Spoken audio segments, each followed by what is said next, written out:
Hey guys, it's Scott here and welcome to Leicester Till I Die TV. This is the weekly roundup where we're going to be talking about all things that happened last week for Leicester, everything that's happening right now and everything that is upcoming. So, without further ado, if you do enjoy the video, please do make sure that you hit the like button down below. Subscribe if you want to see this series as well as many others every single week. There's a lot of content being uploaded and the channel is only getting better. So, let's get into what happened last week. Well, we played Arsenal in the Cup and we also played Man City. Now, in my preview for both of those games, I said, in the Cup, I don't really mind if we go out if we play a second string team, right?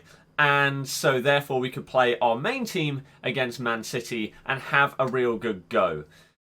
The Cup wasn't incredible, to be honest with you. I mean, their goals were pretty scrappy, but we didn't really show too much. Perez could have scored at one point, but we didn't have a load of major chances. Again, a lot of people may say that we were unlucky because of the 2 goals and the fortune that surrounded them, pinging off the post and in, and then was it a foul, was it not a foul, and what was Danny Ward doing? There was a lot of stuff going on in that game, but it wasn't incredible, and we did make 11 changes to basically set ourselves up in the best possible position to play against Man City on the weekend.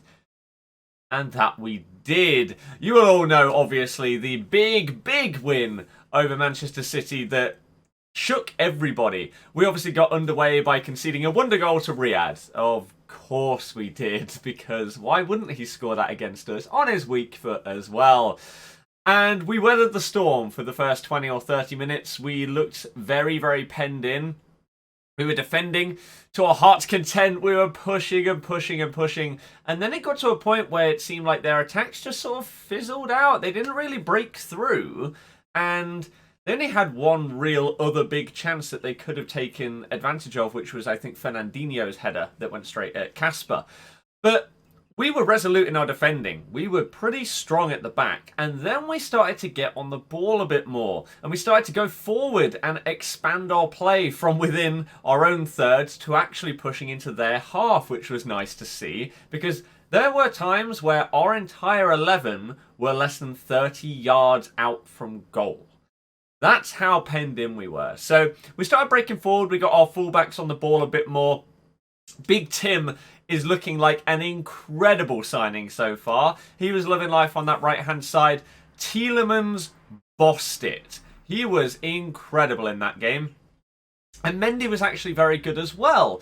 But we obviously got underway by getting our first penalty, and Vardy smashed it, really, didn't he? Like, you couldn't really ask for much more from him in that game. He gets himself a hat-trick, scores pretty much a wonder goal. Not in the same sense of Riyad's strike, but the team play between Castan, Tielemans, and then Castan again, and then Vardy's flick at the near post, very similar to the goal he scored against Neuer for England.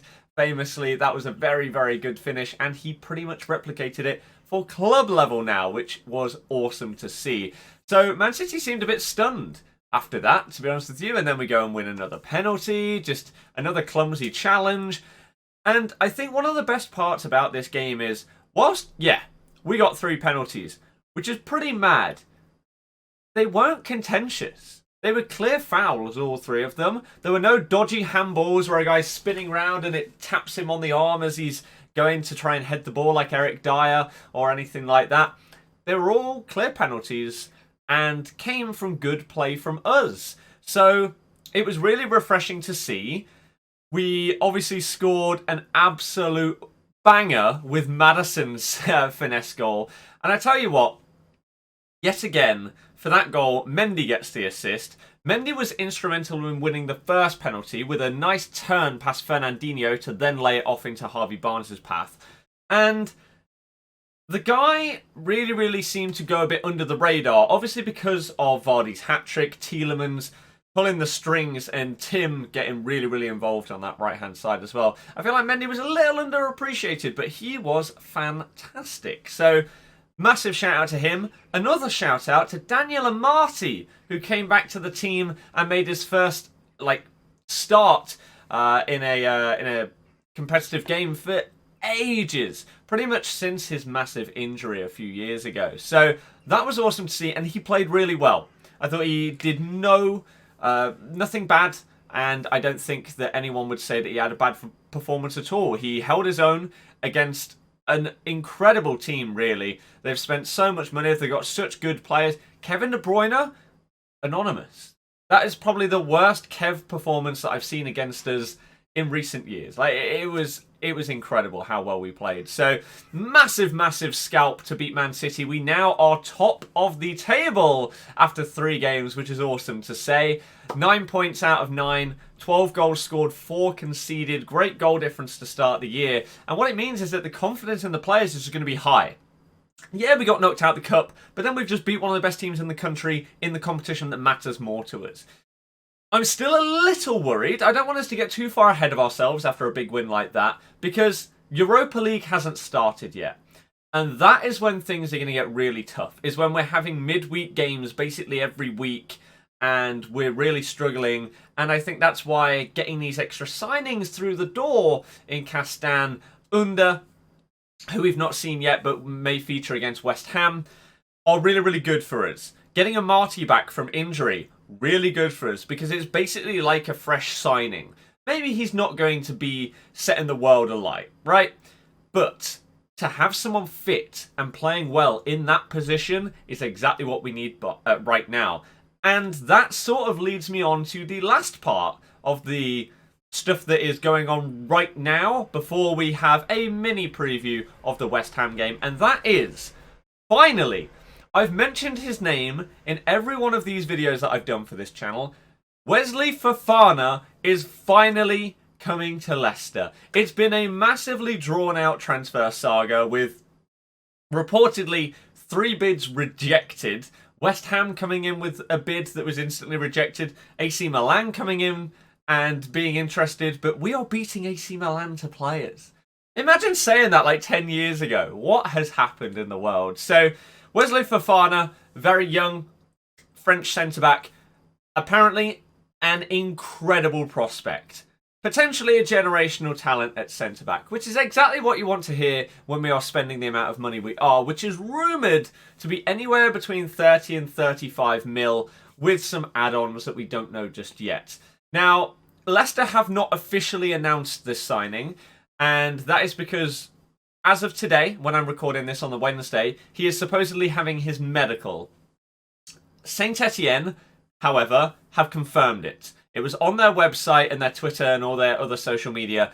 He is signing for us. It's a club record fee for them that they are receiving, and they basically said that in these times they couldn't turn it down. And Wesley has obviously been pretty much begging us to sign him. It seems he said that he'd be stupid to turn down our offer and that it would be an incredible opportunity.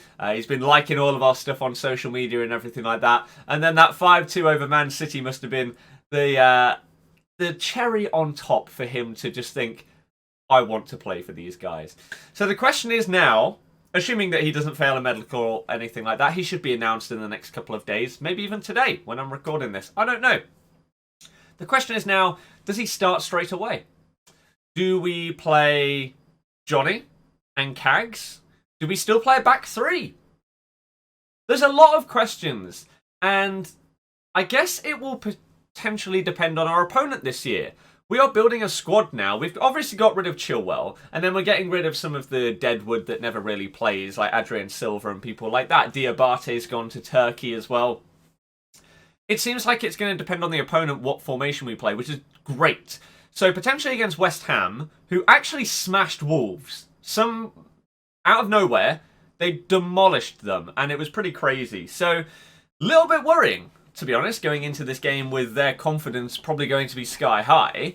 But we should easily have the quality to beat them. They're not that good at the back. That's the thing with West Ham. There's always mistakes in that back four. So, whether we will play 3 at the back again, I'd be surprised. Even though it did work well against Man City, and maybe this time we would have, if he can be registered in time, this is, because there's a chance that he might not due to everything that's going on in the world, we could have Cags and Marty, and then if Evans is injured, which he went off injured in the previous game, we may push Fofana to start straight away. And that would be very interesting to see. Or we may use Johnny because he's fit and play a 4 at the back. Right? Johnny and Cags back together, and then we may play Under and give him his debut on the right-hand side, Harvey on the left.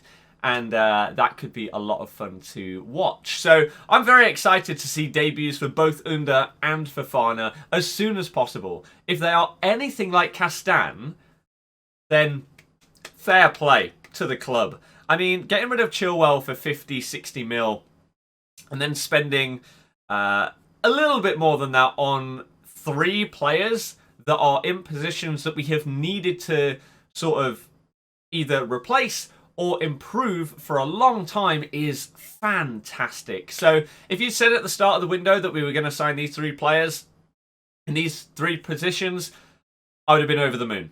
Assuming that we were going to sell Chilwell, I would have been over the moon. So can only just be very, very thankful that our scouts and our transfer network and everything at the club seems to be on point.